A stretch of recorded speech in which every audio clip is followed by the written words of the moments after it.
Najma, c'est l'héroïne, c'est l'héroïne du roman, qui d'ailleurs enfin, ne domine pas tout à fait la scène, qui reste à l'arrière-plan. C'est d'ailleurs le personnage symbolique de la femme orientale qui est toujours obscure et qui est toujours présente également.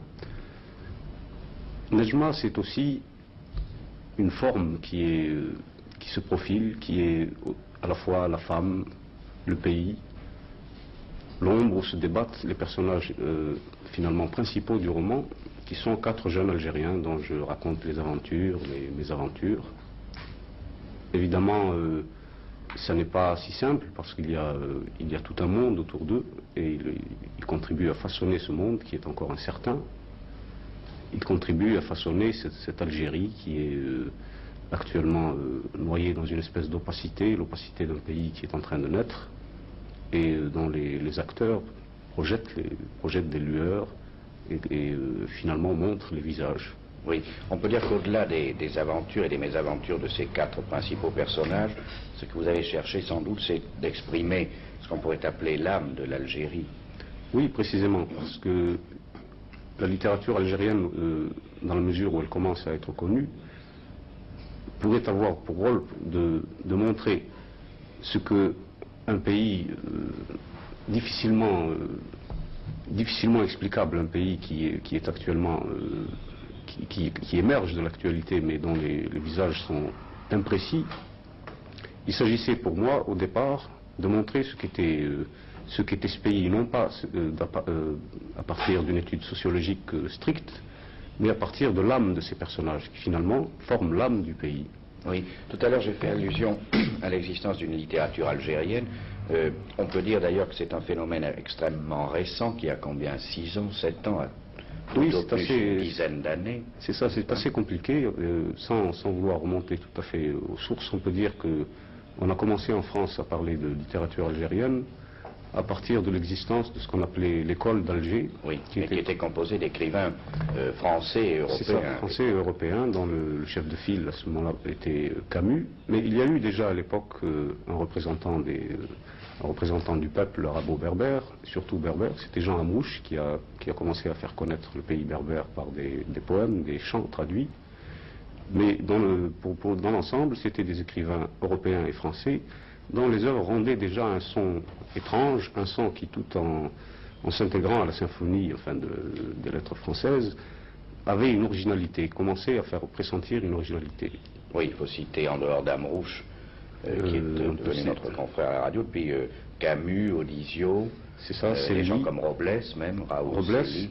Et depuis quelques années, parallèlement au mouvement arabo-berbère, au mouvement des gens qui représentaient les grandes masses du pays, les gens qui étaient jusqu'ici à peu près ignorés et dont la voix n'était pas encore parvenue à s'exprimer, il y a aussi de jeunes écrivains européens qui commencent à exprimer une communauté algérienne. Je veux parler par exemple de Sénac, qui s'est occupé de plusieurs revues, enfin, qui est un jeune écrivain dont les œuvres ont une grande importance pour nous. Il y a aussi Moussi qui a tenté une histoire de ce qu'on appelle les pionniers, mais les pionniers d'Algérie, les premiers colons, mais qui les a dégagés de leur gang faussement politique ou légendaire et qui leur a rendu leur visage d'homme, oui, en les intégrant dans cette communauté précisément. Oui. Je crois que ce n'est pas un hasard d'ailleurs que l'apparition d'une littérature proprement algérienne coïncide avec l'étape actuelle de l'évolution de l'histoire de l'Algérie, car je pense que la littérature est un des moyens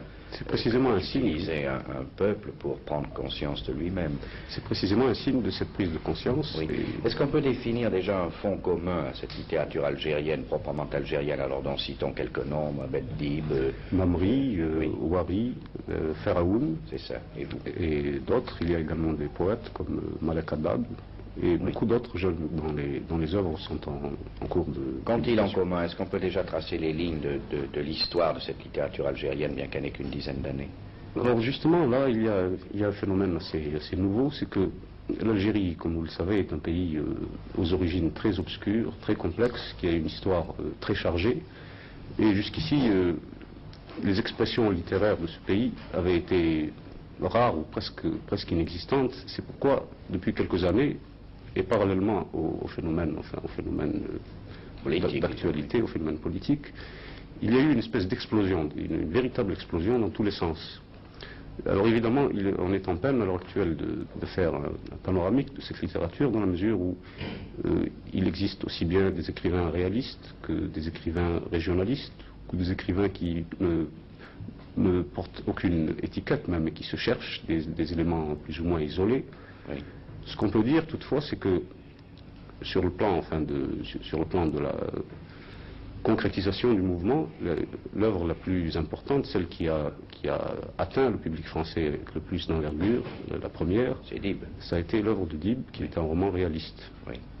Il y a une chose aussi qui est extrêmement frappante pour nous, en tout cas lecteurs métropolitains, c'est que tous ces jeunes écrivains s'expriment en français.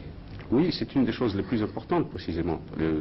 C'est dans le drame actuel, c'est précisément la seule manière de concevoir des rapports véritables entre la France et sa culture et l'Algérie et sa culture. C'est sur ce plan-là que se situent les choses les plus indestructibles, et ce n'est pas un hasard, parce que les écrivains algériens, s'ils s'expriment en langue française, ne s'expriment pas seulement dans cette langue parce qu'ils y sont forcés.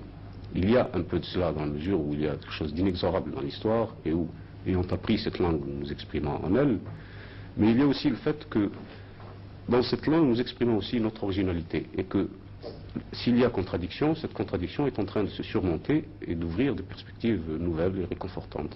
Vous-même, lorsque vous écrivez directement en français?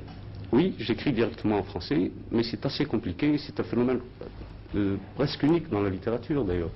Parce qu'il y a eu des écrivains chez nous qui de longue date, enfin depuis une vingtaine d'années déjà, ont commencé à écrire en français. Mais leurs œuvres rendaient un son creux dans la mesure où ils s'emparaient de la langue et des formes, mais ne lui donnaient pas un contenu nouveau.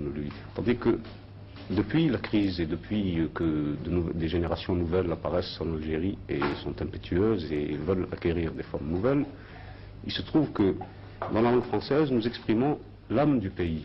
Nous exprimons un phénomène qui apparemment n'a rien à voir avec la langue française dans cette langue. Et il s'agit d'une espèce de...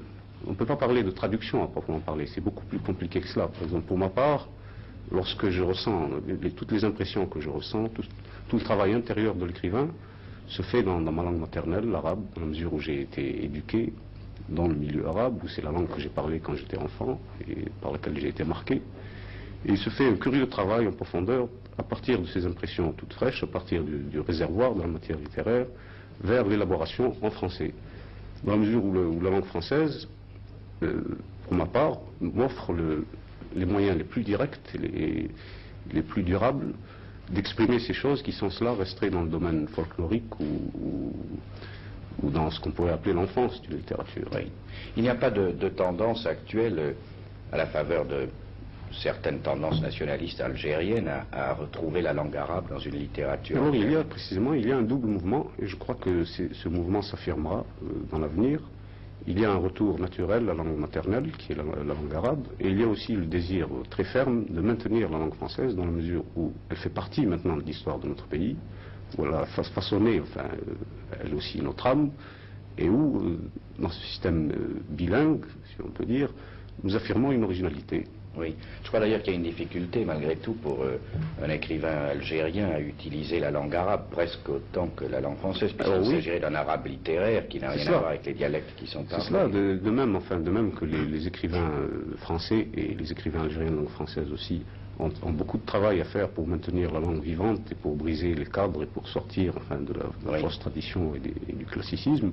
En arabe, c'est encore plus grave dans la mesure où la langue depuis des siècles, a été maintenu dans un cercle assez restreint du fait de l'alphabétisme du peuple, oui, et est tombé dans une espèce de classicisme décadent qui impose une réforme qui rend presque impossible à l'heure actuelle la naissance d'une littérature véritablement moderne qui rende compte des sentiments de l'homme, de l'Algérien d'aujourd'hui.